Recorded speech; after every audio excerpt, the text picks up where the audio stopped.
اعوذ باللہ سمیع العلیم من الشیطان اللعین الرجیم بسم اللہ الرحمن الرحیم الحمدللہ رب العالمین الصلاۃ والسلام علی اشرف الانبیاء والمرسلین خاتم النبیین بالقاسم محمد اللہم صلی علی محمد وآل محمد۔ 8 محرم کا دن جناب مولائے کائنات حضرت علی علیہ السلام کے صاحبزادے حضرت عباس علمدار جو کہ سرکار وفا باب الحوائج حضرت غازی عباس علمدار علیہ السلام سے منسوب ہے۔ یہ دنیا کے واحد شہید ہیں جو کہ شہادت کے بعد بھی غازی کے منصب پر فائز ہیں۔ اس دن حضرت عباس علمدار علیہ السلام کی یاد میں 8 محرم الحرام کو مجالس اور ماتمی جلوس نکالے جاتے ہیں، اور حضرت غازی عباس علمدار علیہ السلام کی جو ولادت ہے وہ 4 شعبان سن 26 ہجری کو ہوئی۔ شہادت میدان کربلا میں سن 61 ہجری میں آپ کی شہادت ہوئی میدان کربلا میں، اور آپ مولا علی علیہ السلام اور حضرت بی بی ام البنین کے فرزند ہیں۔ حضرت غازی عباس علمدار علیہ السلام کو ابو الفضل کہتے ہیں اور باب الحوائج بھی کہا جاتا ہے، علمدار بھی کہا جاتا ہے۔ کربلا میں حسینی فوج کے کمانڈر حضرت غازی عباس علمدار علیہ السلام شہنشاہ وفا اور سقائے سکینہ کے طور پر مشہور ہیں۔ آپ میدان کربلا میں یزیدی فوج کے لیے خوف کی علامت سمجھے جاتے تھے۔ حضرت غازی عباس علمدار علیہ السلام کو نہایت خوش چہرہ نوجوان ہونے کے ناطے قمر بنی ہاشم کا بھی لقب دیا گیا۔ آپ کربلا میں اپنے بھائی حسین ابن علی کے لشکر کے علمدار تھے۔ 8 محرم الحرام حضرت غازی عباس علمدار علیہ السلام کے مصائب سے منسوب ہے۔ آپ اپنی شجاعت میں اپنی مثال آپ تھے۔ میدان کربلا میں فوج اشقیہ پر آپ کے نام سے لرزہ طاری ہو جاتا تھا کہ مولا عباس علمدار علیہ السلام کی شان اقدس میں ہے کہ کہا عباس نے یہ فوج کی ضرورت کیا ہے،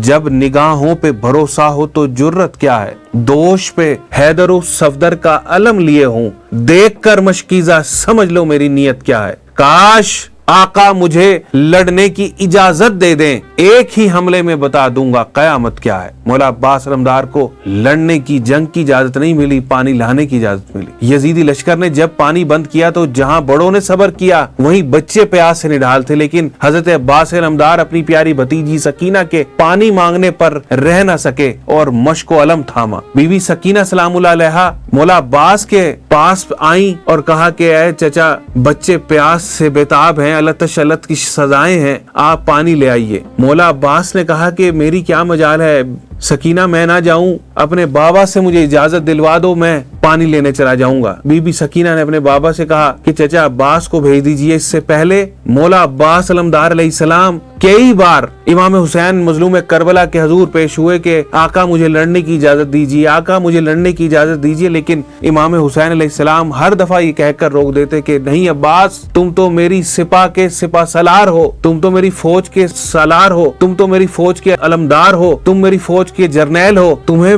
لڑنے کی اجازت کیسے دے سکتا ہوں۔ اب جب آخری وقت میں مولا عباس علمدار علیہ السلام پھر پیش ہوئے مولا حسین کے پاس تو مولا حسین نے پھر یہی کہا کہ عباس تم تو میری فوج کے علمدار ہو۔ تو مولا عباس نے کہا کہ اے آقا، اے مظلوم کربلا، وہ فوج کہاں ہے جس کا میں علمدار ہوں۔ مولا عباس کو بی بی سکینہ نے کہا کہ اے چچا عباس پانی لا دیجئے۔ مولا عباس نے کہا کہ اپنے بابا سے اجازت دلوا دیجئے۔ بی بی سکینہ امام حسین علیہ السلام کے پاس آئیں اور بابا سے فریاد کی کہ چچا کو پانی کے لیے بھیج دیجئے۔ پھر مولا حسین نے مولا عباس سے کہا کہ اے عباس، بڑی سفارش لے آئے ہو۔ پھر وہاں سے اجازت ملی اور دریائے فرات کی جانب مولا عباس روانہ ہوئے۔ فرات پر پہنچ کر مولا عباس نے مشکیزے میں پانی بھرا اور خیموں کی طرف واپس جانے لگے تو اس دوران جو فوج اشقیہ تھی وہ گھات لگائے ہوئے بیٹھے تھے۔ جو فرات پر مولا عباس گئے ہیں، مرجا فرات اپنے ہی پانی میں ڈوب کر پیاسا چلا گیا تیرے پاس سے حسین۔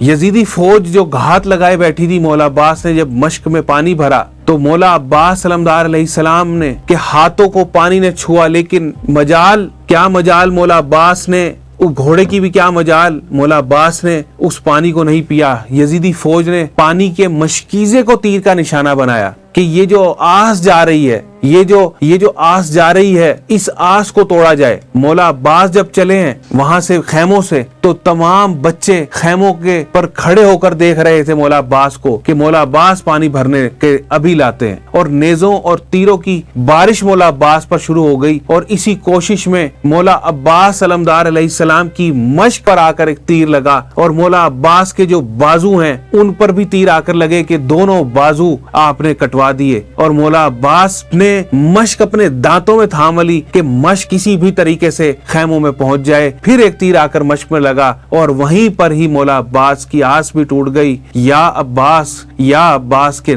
وہاں پہ صدائیں گونج رہی تھی اور مولا عباس نے وہاں پر اپنے شانے بھی کٹوائے اور وہاں شہادت پائی. اور مولا امام حسین علیہ السلام جب حضرت عباس علمدار علیہ السلام کے قریب پہنچے تو مولا عباس علمدار علیہ السلام سے کہا اے عباس مجھے ایک مرتبہ بھیا کہہ دو. تو مولا عباس نے کہا کہ میرے آقا میں آپ کو بھائی کیسے کہہ دوں کہ میری ماں نے مجھے کہا تھا کہ آپ میرے آقا و سردار ہیں, میرے آقا و مولا ہیں. اللہ لعنت اللہ علی قوم الظالمین.